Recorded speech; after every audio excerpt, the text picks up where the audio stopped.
Hi guys! Good evening! This is Manay Gina and welcome back sa aking YouTube channel. So guys, for today's video, pag-usapan natin ang premiere night ng XX Lovers ni Julina Magdangal at ni Marvin Agustin.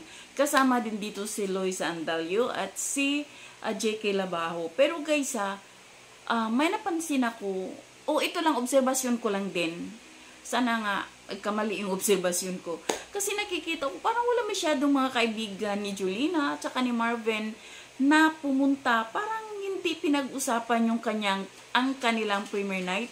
Kasi nga, tinignan ko sa TikTok, wala din talagang, hindi siya kagaya ng mga ibang nagpi-premiere na, grabe, ang dami nang nakapost sa TikTok. Itong sa kanila, XX Lovers, wala talaga. Meron man, pero hindi siya ganun alam yun, hindi siya ganun talagang pinag-usapan. Ewan ko lang, baka mali lang yung obserbasyon ko guys. Huwag naman tayong nega.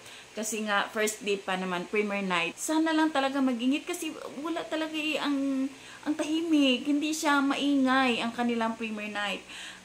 Pero, meron naman akong mga nakikita na nandun.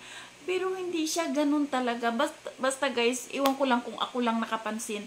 Wish natin na maging successful itong kanilang movie. So, yun lang guys. Thank you for watching. At comments down below kung ako lang bang nagkamali. Sorry kung yun ang obserbasyon ko.